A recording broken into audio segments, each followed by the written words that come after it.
Santiago, bem-vindo ao nosso bate-papo para falar de Viado Assassino. Você está vendo aí? Eu li, gostei muito de ler e quero começar te perguntando como essa história surgiu na sua mente. Você foi inspirado em um relato ou surgiu ali no campo da imaginação? A história, acho que vem muito da minha relação nos últimos 4 anos. Eu me separei, eu tive um casamento de 6 anos com um rapaz e tal, e quando eu me separei em 2019, pré-pandemia, eu fiquei 6 anos casado, monogâmico, assim, né? Aposentadozinho e tal. Aí eu voltei para a guerra depois de 6 anos e encontrei um mundo gay totalmente diferente do que eu conhecia, assim, né? Dessa coisa dos não binários, a coisa trans, a coisa monetizadora, de muita gente mexer, todo mundo querendo ganhar dinheiro vendendo packs na internet, OnlyFans. Eu estava completamente fora disso. Eu senti, quando eu voltei para o mercado, eu senti, parecia que eu estava viajando, eu fiquei anos em um outro país e voltei para o mundo dos gays, sabe? Então, eu acho que a ideia, a história veio muito daí, assim, de eu tentar entender qual é essa nova geração LGBTQIA+, é, tentar entender essa geração então é essa entrevista, assim, de tentar entender o que esses jovens estão pensando e estão achando. É, acho que a história veio muito daí. O formato veio muito assim em resposta ao meu livro anterior, Fé no Inferno, que era um livro de quase 400 páginas, sobre o genocídio armênio, né, um livro sériozão, um livro para prêmio e tal. Mas que foi muito pouco lido, foi lançado na pandemia e tal. E eu falei, quero fazer um livro fácil de ler, rápido de ler. Eu brinco com todo mundo, assim, as pessoas recebem o livro, falam, recebi teu livro. Eu falo, daqui a 2 horas você me escreve, falar o que você achou, porque é um livro rápido de ler e tal. Queria que fosse um livro barato também, né, com menos páginas. Então, o formato dele, dessa coisa de só diálogos, foi muito para facilitar a leitura, não exigir que as pessoas mais uma vez tivessem que ler 400 páginas dos meus livros, porque esse é o 13º livro, né? Então eu queria facilitar ao máximo, assim, para que a mensagem fosse mais direta e mais urgente, né? Porque eu acho que é muito retrato desses tempos, assim. Então eu acho que é um livro que tem uma certa urgência. A pessoa LGBT de antigamente teria esse impulso de matar o presidente? Como isso se encaixa dentro dessa narrativa? Já é pressuposto, né? Que é isso, a sinopse já é essa, um gay que mata um presidente de extrema-direita. Eu sou um gay da velha guarda e já tive muitas vezes assim, pulso, essa ideia. Bom, a ideia eu tive tanto que ela tá no livro, né?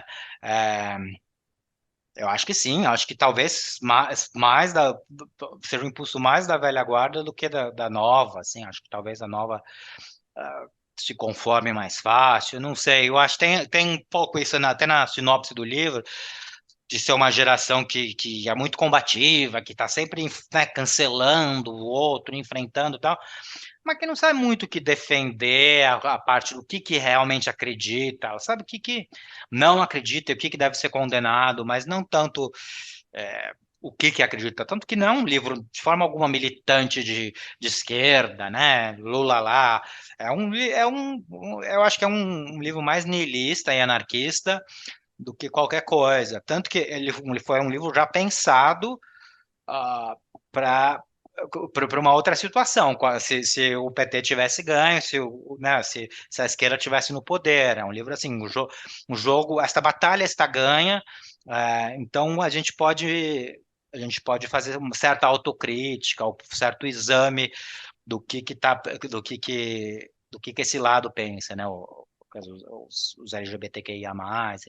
Você tem receio de como as pessoas vão receber o livro, achar que ele estimula a violência? Tá. Não, porque eu toquei alguma coisa fez um barulho.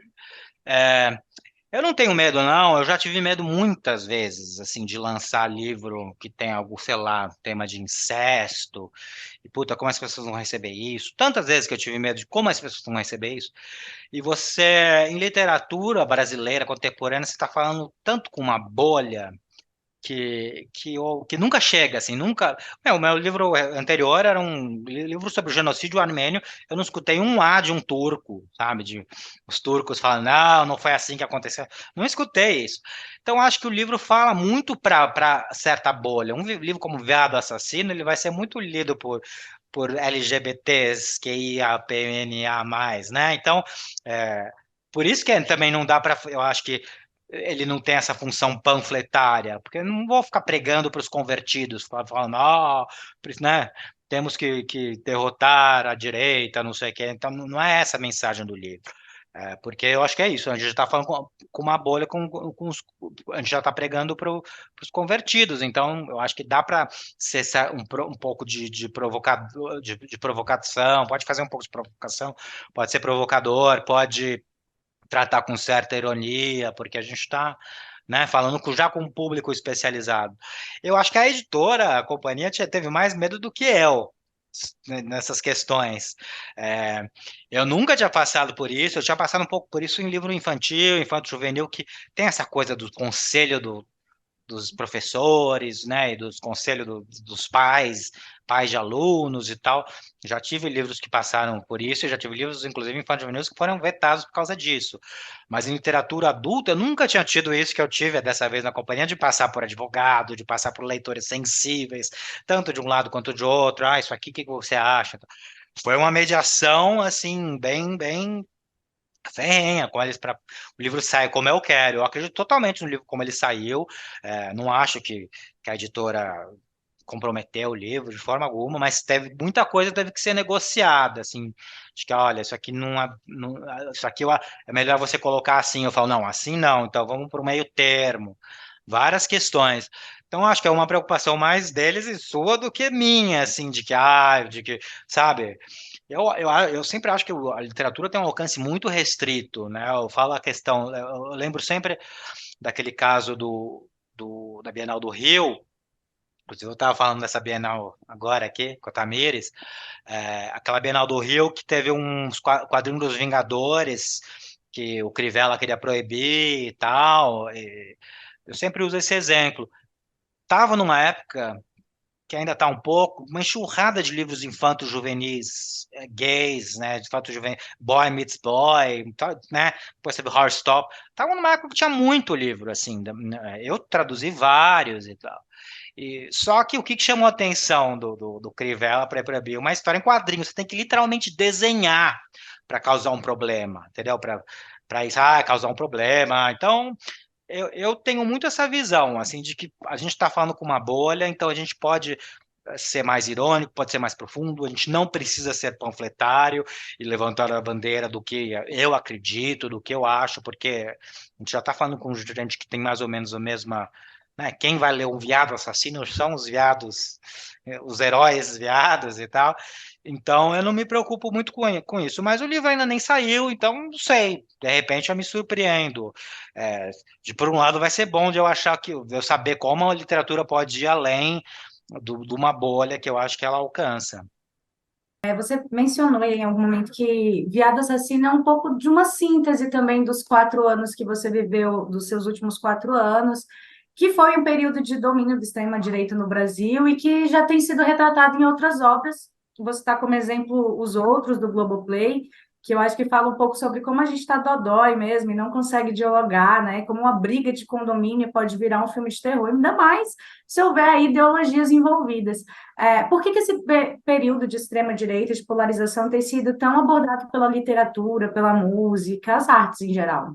Porque eu acho que os artistas foram especialmente atacados, né, nesse período. Ah, o Michel Laube, que uma vez, num debate que eu tive na companhia com ele, que ele fala, puta, as pessoas acham que o Bolsonaro menosprezava os artistas, a arte e tal, e na verdade não, ele valorizava muito, ele dava muito valor, ele sabia a importância que tinha e o perigo que tinha, e por isso que acabou com o Ministério da Cultura e tentou minar de todas as formas, né, a produção, né, o cinema, o fomento e tal. Então, acho que foi uma classe muito atacada, não só pelo governo, mas por toda essa mentalidade de que artista é vagabundo, de que artista não trabalha, né?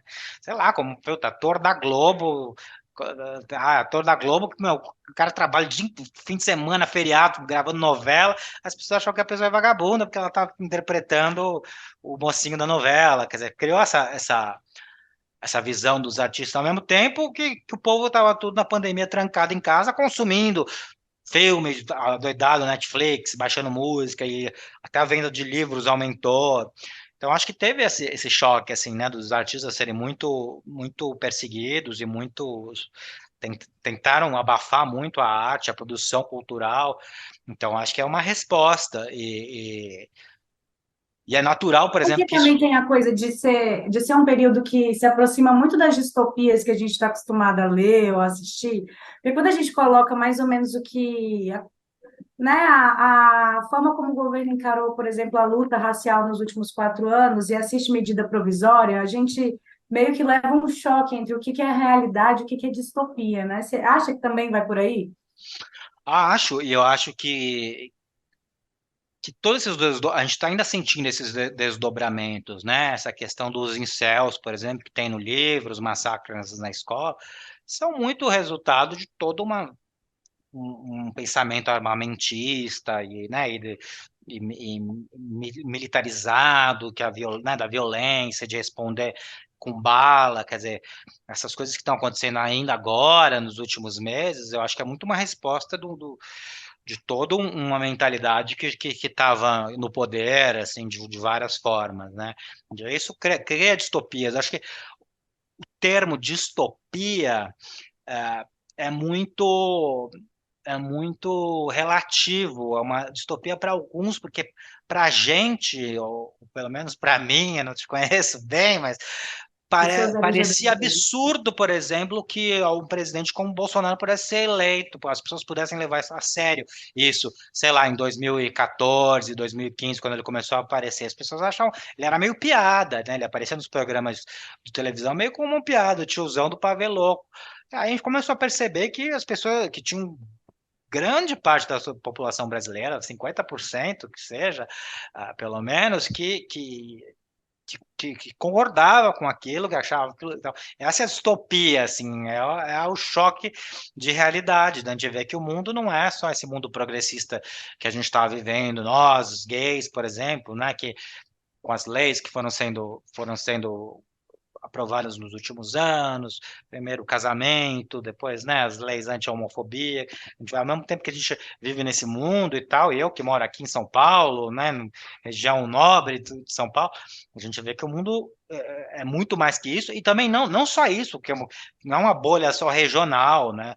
Minha família, grande parte, votou no Bolsonaro. Então a gente vê que, puta, as próprias pessoas, os próprios tios que recebem bem no Natal, que aceitam uma boa você ser homossexual, você vê que não aceitam tão numa boa assim, ou não acham tão ruim alguém que fala que gay tem que apanhar e tal.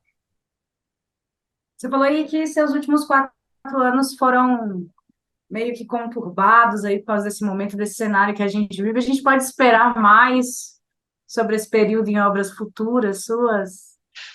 Eu espero que não, eu espero que os próximos livros sejam mais reflexo de anos melhores, que estejam surgindo aí.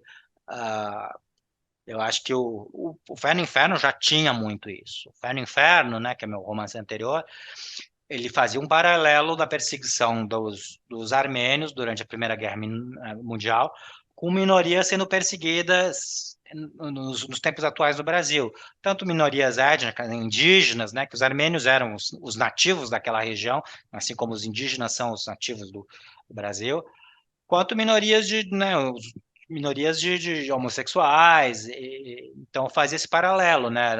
A história é um cuidador de idosos, homossexual, de ascendência indígena, que vai cuidar de um idoso armênio, e daí ele começa a ler um livro que é a história de um menino sobrevivente do genocídio. Então intercala esses dois tempos, o indígena dos tempos de hoje com o armênio com o menino armênio de 1915.